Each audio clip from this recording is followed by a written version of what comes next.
네, 오늘 말씀은 치료를 위한 기도에 대한 말씀입니다. 출애굽기 15장 26절에 보면 나는 너희를 치료하는 여호와다라고 우리 하나님께서 말씀하셨습니다. 우리 하나님께서 치유의 역사를 행하시는 이유는 궁극적인 회복의 주권이 온전히 하나님께 있음을 알게 하는 그 영광을 나타내시기 위해서 하나님께서는 하나님의 백성들 안에서 치료의 역사를 행하시는 것입니다. 오늘 첫째로 보면 이 야고보서 말씀을 통해서 병든 자를 위한 지침을 우리가 접하게 되는데, 먼저 14절을 보시면 너희 중에 병든 자가 있느냐 그는 교회의 장로들을 청할 것이요 라고 말씀하고 있습니다. 자, 교회의 장로들을 청하라 라고 말씀하고 있습니다. 여기서 장로들은 오늘날의 그런 장로 개념과 약간은 좀 차이가 있을 수 있는데 오히려 목회자에 가까운 직분이라고 말씀드릴 수가 있겠습니다. 이것을 통해서 우리가 한 가지 배우는 사실은 신앙인들에게 신앙의 공동체가 반드시 필요하다라는 당연한 원칙을 다시 한번 마음에 새길 수가 있게 됩니다. 질병이 오고 환난이 오면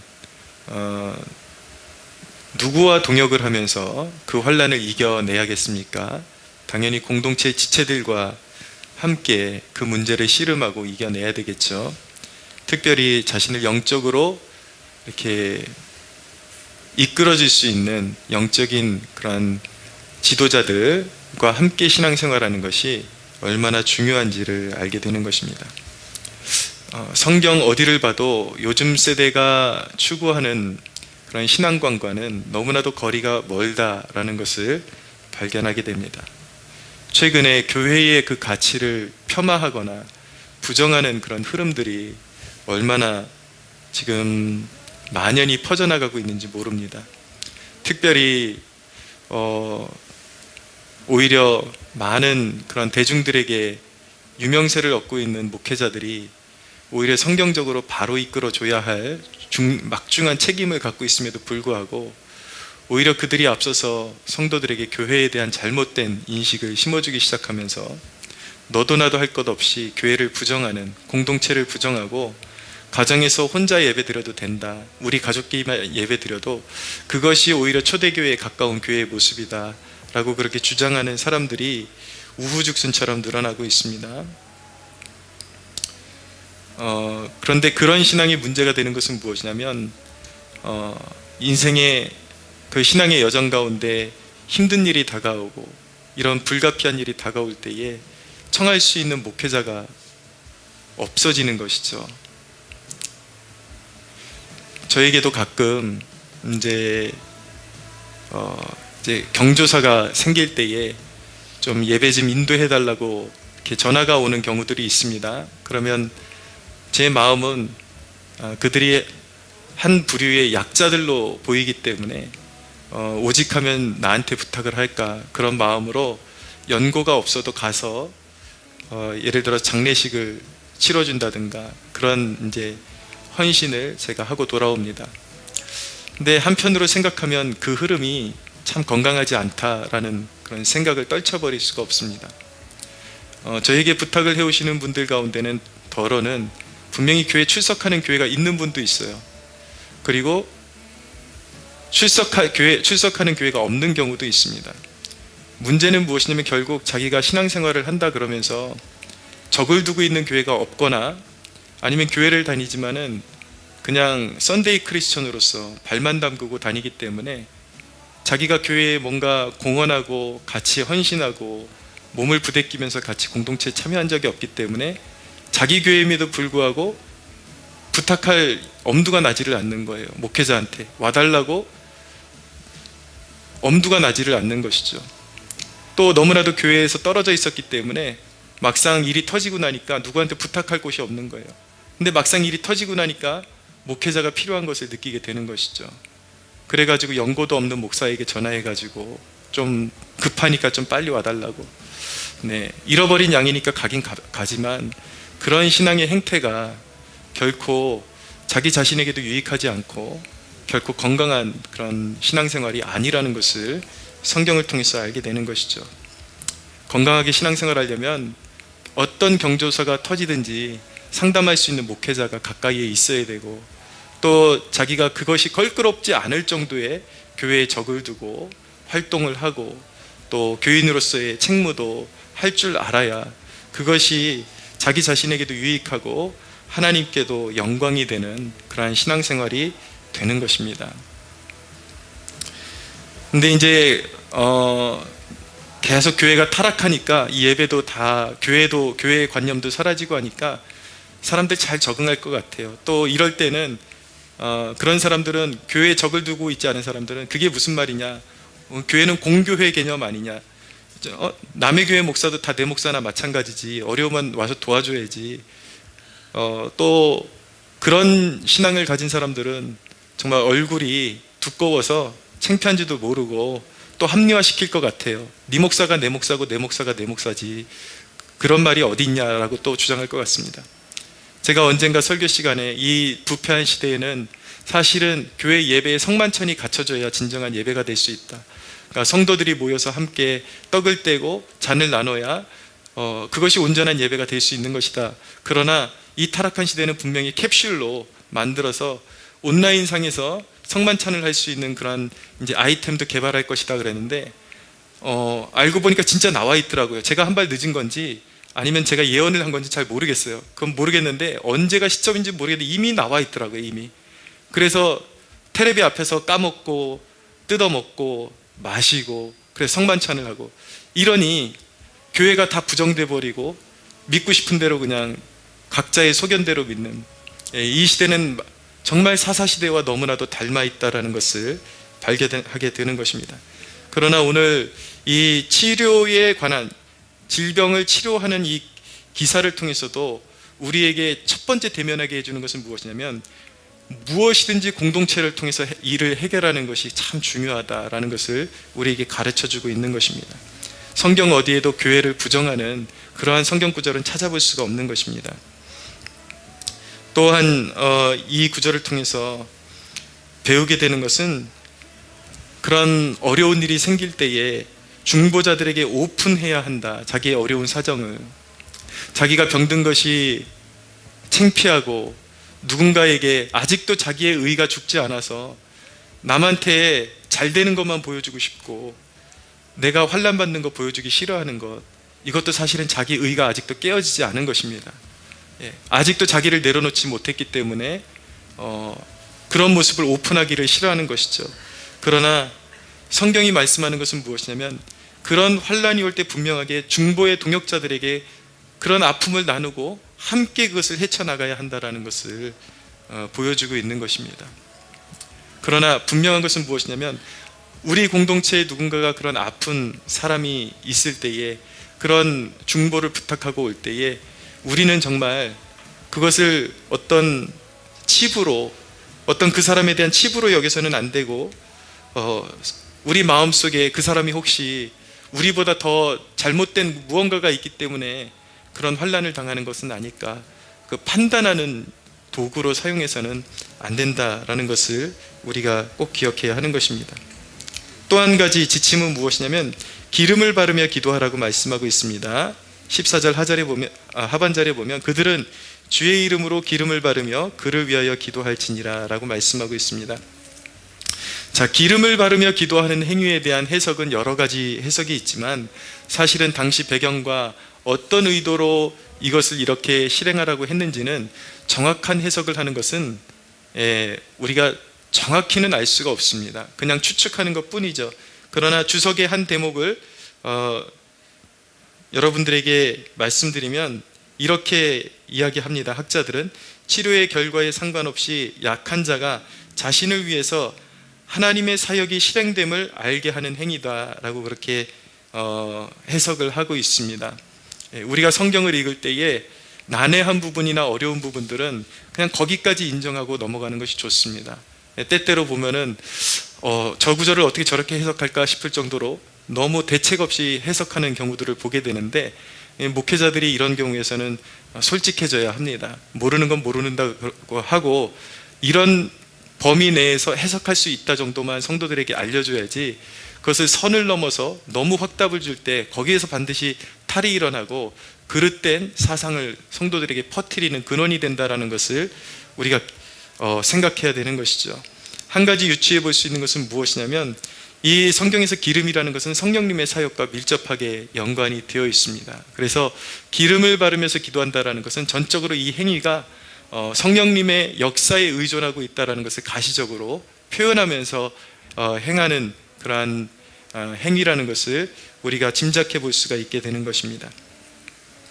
두 번째 대목으로 가면은 치료를 위한 기도와 회개와의 관계를 우리에게 말씀하고 있는데, 15절에서 16절을 보십시오. 15절에서 16절 같이 한번 읽어볼까요? 시작. 믿음의 기도는 병든 자를 구원하리니 주께서 그를 일으키시리라. 혹시 죄를 범하였을지라도 사하심을 받으리라. 그러므로 너희 죄를 서로 고백하며 병이 낫기를 위하여 서로 기도하라. 의인의 간구는 역사하는 힘이 큼이라. 아멘. 병들었다는 것이 다른 사람들보다 죄가 더 많다는 뜻은 아닐 수가 있습니다. 그러나 분명한 것은 우리가 가지고 있는 원죄와는 무관하지 않다라고 말할 수는 없습니다. 왜냐하면 그 모든 질병과 인간이 당면하고 있는 모든 환난의 근원에 인간의 원죄가 도사리고 있기 때문에, 그 어떤 질병이 왔을 때에 그 원죄로 인해서 우리의 삶 가운데 그런 질병이 다가올 수 있다, 들어올 수 있다라는 것을 우리가 알 필요가 있습니다. 그리고 또한 한 가지, 은밀한 죄의 영향일 수도 있다라는 점을 우리가 염두에 두어야 합니다. 어떤 경우에는 그냥 원죄에 의해서 그 사람에게서 행하실 일이 있기 때문에 하나님께서 그 사람에게 병을 허락하시는 경우도 있고, 또 어떤 경우에는 그 사람이 가지고 있는 은밀한 죄 때문에 하나님께서 그를 다스리시기 위해서, 그러나 그조차도 사실은 하나님의 사랑의 행위라는 것을 알아야 되는 것입니다. 육이라는 것이 사실은 제일 무서운 거거든요. 하나님께서 외면하시는 것, 아무리 숨은 죄가 있어도 그냥 내버려 두시는 것이 가장 무서운 것인데, 하나님께서 그의 은밀한 죄를 드러내시기 위해서 어떤 질병을 주신다면 그것은 그의 삶을 하나님께서 아끼시고 보존하기를 원하신다라는 뜻이기 때문에, 그것 또한 하나님의 사랑의 행위라는 것을 우리는 신뢰할 수 있게 되는 것입니다. 그렇기 때문에 때때로 우리의 질병의 배후에 원죄라든지 아니면 어떤 숨은 죄라든지 그런 것이 도사리고 있을 수 있기 때문에, 치료를 위해서 우리가 기도할 때에 하나님의 영광을 가리는 것들을 먼저 제거하는 것이 중요합니다.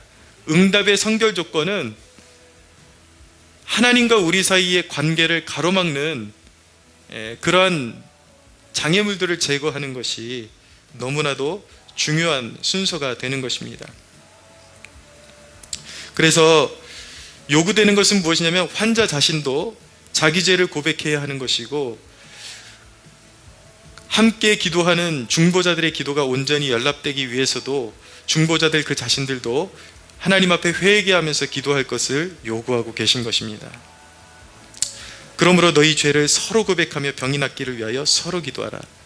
그래서 캐톨릭 같은 경우는 이 대목을 이제 사제에게 자기의 은밀한 죄를 고백하면 용서받을 수 있다는 고해성사의 근거로 되고 있는데, 사실은 이 대목은 고해성사와 전혀 무관한 대목인 것입니다. 사제에게 고백해서 용서받을 수 있다는 것이 아니라, 이 대목은 우리의 죄를 용서하시는 분은 오직 주님 한 분이십니다. 하나님 한 분이십니다. 서로 죄를 고백하며 서로 죄인이라는 것을 고백하면서 공동체나 개인의 죄를 고백하면서 나가라고 말씀하고 있는 것이지, 자기의 은밀한 죄를 누구에게 토설하고 그 사제가 내 죄를 사할 수 있다는 것은 사실은 인간이 만들어낸 터무니없는 이론에 불과한 것입니다. 전혀 문맥하고 상관없는 것에서 이제 이론을 끌어다가 자신들의 교회의 어떤 교리로 삼고 있는 것이죠. 여기서 중점은 무엇이냐면, 치료의 주도권이 온전히 주님께 있음이 고백되어야 한다라는 것입니다. 여러분, 여기 보면 의인의 간구하는 기도가 힘이 있다, 능력이 있다라고 말씀하고 있는데, 중보자들을 의롭게 하시는 그 권능도 누구에게 있습니까? 오직 예수의 보혈에 있는 것입니다. 믿으십시오. 할렐루야. 예. 그리고 그렇게 의롭게 하시고 기도하게 하시는, 기도를 연락하시는 분도 주님이시고 치료의 역사를 행하시는 분도 주님이시다라는 것을 오늘 본문이 말씀하고 있는 것입니다. 우리가 교회 안에 교회들에 보면 은사자들이 있긴 있어요. 신유의 은사를 가진 사람들이 있긴 있는데 그 은사자들도 사실은 철저히 주님만을 높여야 한다는 것을 가르쳐주고 있는 것입니다. 마치 은사자 자신이 어떤 특별한 능력을 자신이 소유하고 있는 것처럼 그렇게 자신을 높인다거나 어떤 그것을 통해서 불의한 금품을, 어떤 병은 치료해 주는데 몇 천만 원이다, 여러분 이것은 다 거짓된 것입니다. 예. 인간적인 방법으로 인간적인 그런 탐욕의 도구로 자기의 은사를 사용하고 있는 것이죠. 은사를 설령 가졌다고 할지라도 철저히 주님만 높여드려야 하는 것입니다. 그리고 이 대목을 통해서 우리가 배울 수 있는 것은 무엇이냐면, 그 교회 안이나 공동체 안에 그런 은사자가 없다고 할지라도 그런 특별한 은사자들을 의존하지 않고도 그 공동체 지체들의 믿음만으로도 치료가 일어날 수 있다는 것을 우리에게 가르쳐주고 있는 것입니다. 할렐루야. 예. 우리 안에 두세 사람이 모인 그 공동체 안에 분명히 치유하는 역사가 나타날 수 있다. 믿음의 기도는 반드시 치료하는 역사를 나타낼 수 있다라는 것을 오늘 성경이 보여주고 있는 것입니다. 자, 세 번째 대목으로 나아가서 이 야고보 사도는 17절에서 18절에 이르러서 과연 우리의 기도가 그렇게 능력이 있을까 의심하는 독자들에게 용기를 주고 있습니다. 17절에서 18절을 한번 읽어보십시오. 같이 한번 읽겠습니다. 시작. 엘리야는 우리와 성정이 같은 사람이로되 그가 비가 오지 않기를 간절히 기도한즉 3년 6개월 동안 땅에 비가 오지 아니하고 다시 기도하니 하늘이 비를 주고 땅이 열매를 맺었느니라. 아멘. 자, 이보다 위로가 되는 말씀이 어디 있습니까? 지금 야고보 사도의 이런 권면을 듣는 독자들은 그런 고민이 있었을 거예요. 아유, 우리 같은 사람들이, 평범한 사람들이 은사자도 아니고 우리 안에 그 누구도 특별한 그런 은사를 행하는 사람이 없는데 어떻게 그 치료의 역사가 일어날 수 있다는 말인가, 그런 고민을 했겠죠. 그런 그들에게 야고보 사도가 위로하는 것은 무엇이냐면, 위대한 선지자였던 엘리야조차도 우리와 성정이 똑같은 사람이었다라고 말하는 것입니다. 엘리야가 특별해서 기도에 응답받은 것이 아니라 우리와 똑같은 사람이었는데 이 믿음의 기도의 원리를 잘 활용했기 때문에 그의 기도가 연락된 것이다 라는 것을 우리에게 가르쳐주고 있는 것이죠. 성정이 같다라는 것은 무엇입니까? 그대로 국어사전적으로 풀이해서 알려드리면 성질과 마음씨, 본성이 똑같다라는 뜻을 가지고 있는 것입니다. 엘리야도 때로는 우울증에 빠질 때가 있었고 감정의 그런 기복에 확 다운될 때가 있었고 또 혈기가 있을 때도 있었고 우리와 똑같은 성정을 가진 사람이었다라는 거예요. 그러나 그는 하나님 앞에서 철저하게 자신을 낮췄고 하나님 앞에서 믿음으로 행했기 때문에 그의 기도가 하나님 앞에 연락되고 능력 있게 역사하는 힘을 가졌다라는 것을 우리에게 가르쳐 주고 있는 것입니다. 엘리야가 사실 비를 내리고 멈출 수 있었던 이유는 무엇이냐면, 그가 그냥 그 자신의 뜻대로 하나님 앞에 막무가내로 구했기 때문이 아니라 그 이스라엘 백성들을 향하신 하나님의 그 뜻 가운데, 계획 가운데 하나님께서 기근을 주실 계획을 가지고 있었어요. 그래서 그 하나님의 계획 가운데 그가 하나님 앞에 기도했기 때문에 응답을 받을 수가 있었던 것입니다. 그리고 오늘 말씀해 보니까 엘리야도 그냥 기도의 응답을 받은 것이 아니라 그가 간절히 기도한 즉 기도의 응답을 받았다라고 말씀하고 있습니다. 여러분, 엘리야가 어떻게 기도했습니까? 우리가 성경을 통해 익히 알듯이 무릎을 꿇고 그리고 머리를 무릎 사이에 파묻고서 간절하게 온몸을 쥐어짜듯이 그렇게 기도를 했다라는 것을 보여주고 있는 것입니다. 여러분, 엘리야 시대에 하나님께서 이스라엘의 그 영적인 타락으로 말미암아 기근을 주시기로 하신 것은 하나님의 뜻이었어요. 그리고 하나님의 자비를 나타내시기 위해서 비를 내리기로 하신 것도 사실은 하나님의 주권적인 뜻이었습니다. 그런데 그 일을 행하실 때 하나님께서 엘리야의 기도를 통해서 이루셨다는 것이 우리가 중요하게 봐야 되는 하나의 관점이고, 또 하나는 무엇이냐면 하나님이 정하신 역사를 일으키는데도 불구하고 그냥 기도를 통해서 하나님께서 그 일을 이루신 것이 아니라 엘리야가 무릎을 꿇고 머리를 파묻고 무릎 사이에 파묻고 간절히 자기를 짜내듯이 그렇게 간절히 기도했을 때 하나님께서 응답하셨다라는 것, 우리가 이 대목을 주목해서 봐야 하는 것입니다.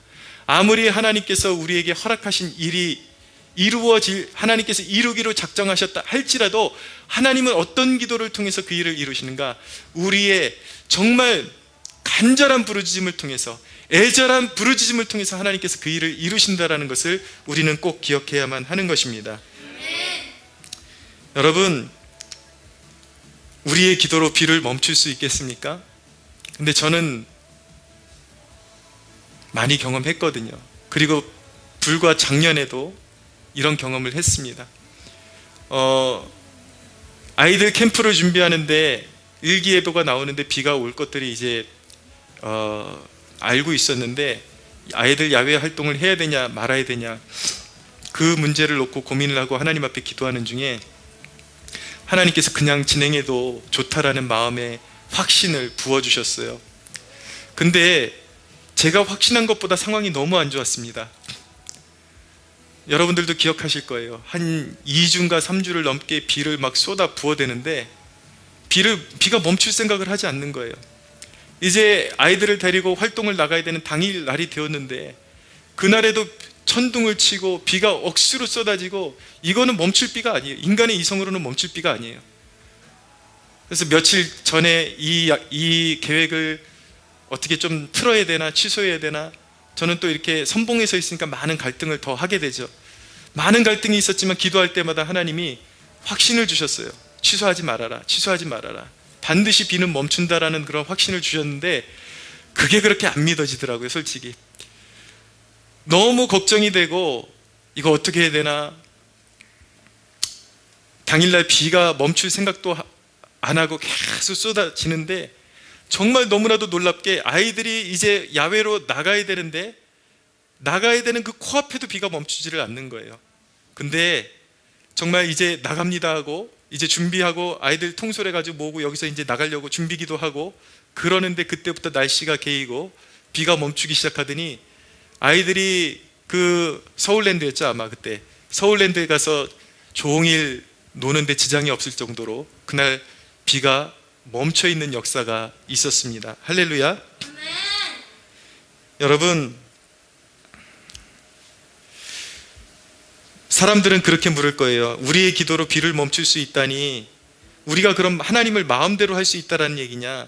그러면 그 당시에 비가 필요한 사람들은 어떻게 하라는 말이냐? 그럼 말 같지 않은 소리 하지 말아라 라고 그렇게 반문할 수 있겠지만 그 당시에 비가 멈췄다라는 것은 오히려 내가 하나님을 조정할 수 있었다라는 것이 아니라 오히려 우리의 모든 행사가 주님의 계획 가운데 있었다라는 것을 보여주는 증거가 되는 것입니다.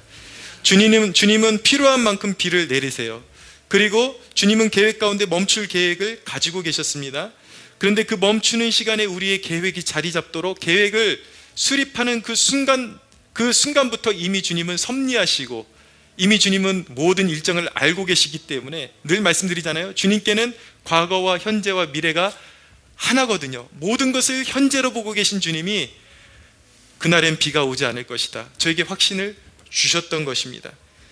그러므로 그것은 오히려 제가 우리의 기도로 주님을 조정하는 것이 아니라 주님의 선하신 계획 가운데 우리를 맡겨드리는 것이 된 것이고 주님은 그분의 가장 선하신 계획과 철저하게 실수가 없으신 그분의 놀라운 능력으로 우리를 이끌어 주신 것이라는 것을 우리는 믿을 수 있게 되는 것입니다. 할렐루야. 여러분, 왜 그런 것을 우리가 믿을 수 없단 말입니까? 여호수아는 아모리 족속과 싸우는 날 태양아 멈추라고 명령을 했을 때 태양과 달이 멈추는 역사도 일어났습니다. 저는 믿습니다. 우리 하나님은 우리의 기도를 통해서 비를 멈추실 수도 있는 하나님이십니다. 할렐루야. 예, 우리 하나님께는 불가능이 없습니다. 어리석은 이들은 항상 이런 이야기를 할 때에 어떤 인본주의적인 이타주의를 내세웁니다. 이런 것이죠. 내가 구하면 다른 이들에게 피해를 줄 수도 있는데 차라리 구하지 않는 것이 은혜로운 것이다 라고 그러면서 자신들이 기도하지 않는 당위성을 찾으려고 하는 사람들이 있습니다. 그러나 여러분, 우리 하나님의 스케일과 능력을 우리는 헤아릴 수 없다라는 사실을 꼭 기억해야 하는 것입니다.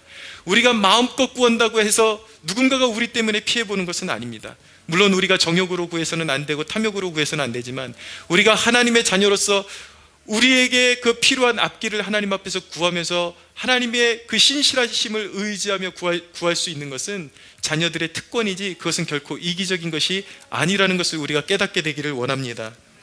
할렐루야. 예, 중요한 것은 오늘 대목은 주님은 치유하실 수 있다, 치료하실 수 있다, 우리 하나님은 치료하실 수 있다라는 대목이잖아요. 그러니까 엘리야를 통해서 우리에게 가르쳐 주기를 원하시는 것은 하나님께서 엘리야의 기도를 들으셨다면 우리의 기도도 또한 들으시고 치료의 역사를 이루실 수 있다는 것을 믿으라는 것입니다. 할렐루야. 여러분, 중요한 점은 무엇이냐면 하나님은 의료기술도 분명히 사용하십니다. 그러나 때때로 우리를 어떤 난관 앞에 세우기도 하세요. 전혀 의료기술로 전혀 차도가 없다던가 아니면 이미 선을 넘어서 어느 불가능한 지경에 이르렀다든가 그런 난관 앞에 세우기도 하시는데 그것은 하나님께 우리를 돌이키시고 구원과 능력을 나타내시고자 하시는 하나님의 뜻일 수가 있기 때문에 우리는 그럴 때 낙심하지 말고 하나님께 나와 하나님의 공동체에 자신의 그런 아픔을 오픈하고 하나님께 소망을 두고 매달려야 할 줄로 믿습니다. 여러분, 하나님은 우리를 고치시는 분이십니다. 여러분, 우리가 몸이 좋지 않다고 스스로 죽어간다고 생각하고 삶을 백지로 남겨두고 무의미하게 쓰러져 가는 것보다 하나님이 날 살게 하신다라는 그 믿음으로 주의 일에 힘쓰는 것이 훨씬 더 영광스러운 일임을 믿으시기 바랍니다. 이 말씀만 드리고 마칠게요. 제가 몇 번 이미 말씀드린 적이 있는데 하나님 앞에 귀하게 쓰임받았던 종 가운데 레너드 레븐힐이라는 목사님이 계십니다. 지금은 이제 부름받으신 분인데 이분이 젊은 날에 높은 곳에 떨어져서 11곳 이상이 수없이 그 많은 뼈가 부러졌어요. 그래서 의사가 당신은 11년 이내에 불구가 될 것입니다. 그러므로 몸살이고 너무나 자신을 너무 혹사시키고 그렇게 하나님 일 한다고 너무 그렇게 다니지 마십시오. 그렇게 의사가 경고를 했습니다. 근데 이 레브닐 목사님은 나의 삶의 생사의 주권은 하나님께 있다라는 믿음으로 차라리 내 다리가 나에게 불구가 와서 내 인생이 멈춰지는 그 순간까지 움직이고 열심으로 하나님의 일을 감당하고 말지 내가 언젠가 불구가 될 수 있다는 그 믿음 때문에 지금 움직일 수 있는 하루하루를 낭비하고 싶지 않다라는 그 믿음을 가지고 그는 하루하루 열심히 주의 일을 감당하면서 부르심이 있는 곳마다 가서 설교하고 사람들을 신방하고 그렇게 끝까지 주의 일을 감당했는데 여러분, 그의 말로가 어떠했겠습니까? 죽을 때까지 그의 사지는 멀쩡했습니다. 믿으십시오. 할렐루야. 주를 위해서 사십시오. 여러분들의 인생을 낭비하지 말고 내일 죽을까 봐 걱정하면서 오늘을 아끼려고 하지 말고 내일 죽더라도 오늘 영광스럽게 살다가 죽겠노라는 그 믿음 가지고 살 수 있는 저와 여러분들 되시기를 축복합니다. 믿음의 기도는 절망의 언저리에서 우리로 하여금 하나님의 구원을 경험하게 할 것이라는 사실을 오늘 믿음으로 고백하는 저와 여러분들이 되시기를 예수님의 이름으로 축복합니다.